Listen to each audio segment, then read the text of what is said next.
mène finalement à un état vraiment dépressif où il dira à Dieu, il vaudrait mieux que je meure, il vaudrait mieux que tu me rappelles à toi. Il faut dire que le chemin par lequel il est passé fait comprendre qu'il ait eu ces moments difficiles, ces moments de morosité et de tristesse. Mais on retrouve aussi ça chez Jérémie. Jérémie, c'est encore plus curieux parce que ça semble être dans une période assez agréable. Enfin, ce n'est pas un moment où il a particulièrement des difficultés et quasiment un petit peu comme un orage qui tomberait d'un ciel bleu à la limite. Tout à coup, lui aussi, il fait de la dépression. Il dit « Maudit soit le jour où je suis né » et puis il désire que Dieu finalement mette fin à ses jours. Et puis on retrouve ça encore chez un autre, Jonas. Jonas qui lui aussi n'aurait aucun souci à se faire, qui devrait être heureux parce que la ville de Ninive où il a été envoyé comme évangéliste se réveille d'une façon extraordinaire. C'est le plus grand réveil de l'Ancien Testament.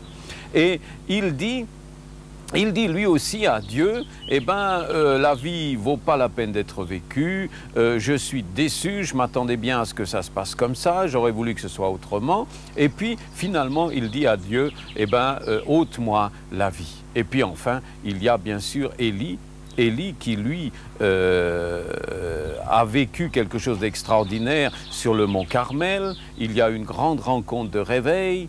Dieu est intervenu d'une façon fantastique, le feu du ciel est descendu. Après ça, Élie, un peu emporté peut-être par son élan, il tue quelques centaines de prêtres de Baal. La pluie sur sa prière se remet à tomber. Il court devant le roi Akab qui retourne dans sa capitale et peut-être Élie pensait-il que maintenant, enfin, le grand moment était venu où il aurait une bonne place à la cour comme aumônier. On ne sait pas. Toujours est-il que tout ce qu'il apprend, c'est que la reine a décidé de le faire tuer et lui fait dire « Élie, si jamais je t'attrape, tu subiras le même sort qu'ont subi les prophètes de Baal que tu as fait tuer. » Alors Élie se sauve dans le désert, il se retrouve seul. Il déprime profondément, il n'a plus envie de faire quelque chose, le résultat escompté n'est pas arrivé, il pensait à un réveil chez les Israélites, pas du tout. Alors il dit à Dieu, écoute, enlève-moi de cette terre parce qu'il vaut mieux mourir.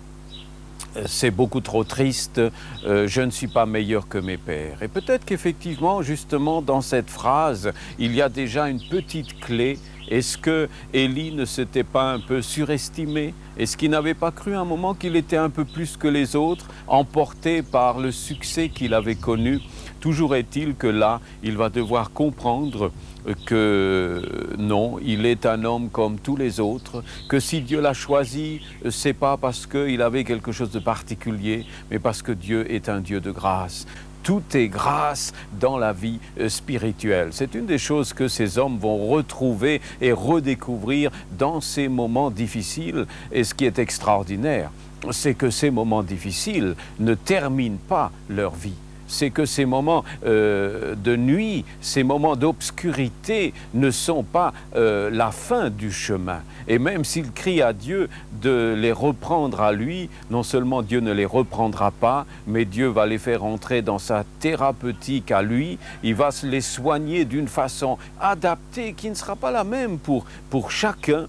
Mais il va les soigner si bien que finalement, ce temps difficile sera pour eux le début d'un nouveau ministère, d'un ministère très différent où peut-être ils seront beaucoup plus conscients de leur misère à eux, de leur faiblesse naturelle, mais aussi plus conscient de la grandeur, de la puissance de Dieu qui veut peut-être, oui, pas tellement se manifester comme Élie devra le comprendre dans le tremblement de terre, dans l'orage, dans la violence, dans les choses extraordinaires, mais qu'un Dieu qui est ce doux murmure et qui viendra nous rejoindre dans cette douceur si merveilleuse de Jésus, qui ne s'imposent pas, qui ne manipulent pas, mais qui attendent que dans la liberté, eh ben, on se tourne vraiment vers lui parce qu'on désire le recevoir, parce qu'on veut l'aimer, parce qu'on s'est rendu compte, comme l'apôtre Pierre à un moment donné, Seigneur, à qui irions-nous? C'est toi seul qui as les paroles de la vie éternelle.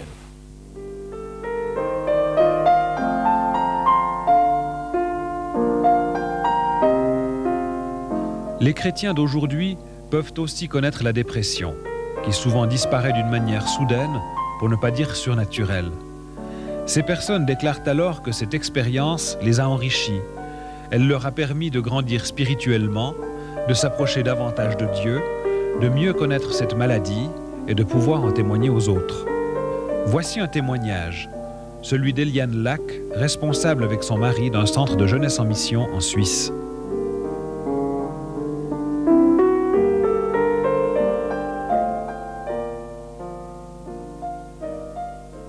L'expérience que je vais vous raconter remonte à 3-4 ans en arrière. Nous étions à ce moment-là responsables du centre de jeunesse en mission à Lausanne. Et tout à coup, tout a commencé par une fatigue physique, mais surtout une fatigue morale, mentale. Je me sentais, moi qui suis de nature assez vive, assez visionnaire, j'ai toujours envie d'entreprendre des choses. Tout d'un coup, j'avais plus envie d'entreprendre. Je voulais rester chez moi. Et toute nouvelle responsabilité, même si elles étaient petites, était trop grande pour moi, paraissait une montagne énorme. Et la première année, je ne me suis pas trop inquiétée. Et la deuxième année, c'est devenu assez sérieux. Tout était difficile pour moi. J'avais cette sensation horrible de ce que mon être intérieur tombait dans un gouffre. J'avais cette impression que j'ai souvent décrit, c'est que mon être intérieur tenait à des bretelles qui n'avaient plus d'élasticité. Alors j'avais beau les remonter, essayer de remonter mon moral, mais sitôt que je le laissais aller, il retombait. Même une fois, je me souviens un jour particulièrement où j'avais l'impression de tomber dans un trou noir et d'avoir crié au Seigneur avec une angoisse terrible. Et la seule chose à laquelle je me suis accrochée mentalement, en tout cas c'était une image intérieure, c'est de me raccrocher à la croix. Et c'est la seule chose qui m'a, me semble-t-il, retenu de tomber jusqu'au fond de cet abîme. Alors il y avait beaucoup d'angoisse, il y avait beaucoup de questions et de culpabilité aussi, parce que je me disais, mais tu es chrétienne, non seulement tu es chrétienne, mais tu as des responsabilités, tu devrais montrer l'exemple, et puis tu es à plat, c'est comme s'il n'y avait plus de ressort. Je me disais, mais il doit y avoir une cause où j'ai fait quelque chose que j'ai désobéi, où il y a du péché dans ma vie et je sais pas ce que c'est. J'avais beau prier, demander à Dieu, et quand je regarde mon agenda dans lequel je marque ce que je reçois de la part du Seigneur, il y avait des choses encourageantes, mais elles n'avaient aucun effet sur moi. Elles me coulaient dessus comme de l'eau sur les plumes d'un canard. Et puis pendant cette période où j'étais vraiment, nous étions en année sabbatique, où j'étais comme ça à plat, c'est à ce moment-là que le Seigneur a libéré cette propriété ici et ouvert ce nouveau ministère pour nous. Alors je suis arrivée ici dans cet état. Donc la beauté du paysage qui nous entoure, le cadeau merveilleux de cette propriété et la perspective d'un nouveau ministère était pour moi un fardeau. C'était impossible pour moi de me réjouir. Alors après notre arrivée ici, j'ai dit, Seigneur, c'est pas possible.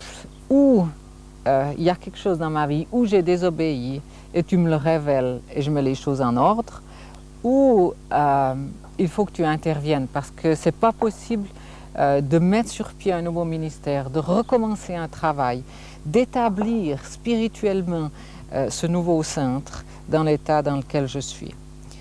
Et alors j'ai dit, Seigneur, voilà, je te donne, j'ai pas beaucoup de force, je peux pas jeûner à plein temps, mais je vais jeûner pendant une semaine, aussi longtemps que c'est nécessaire, le repas de midi, et pendant le temps du repas, j'irai dans ta présence Je ne sais plus que prier, mais enfin, je serai là dans ta présence. Et si tu as quelque chose à me dire, tu pourras le faire. Et au bout du troisième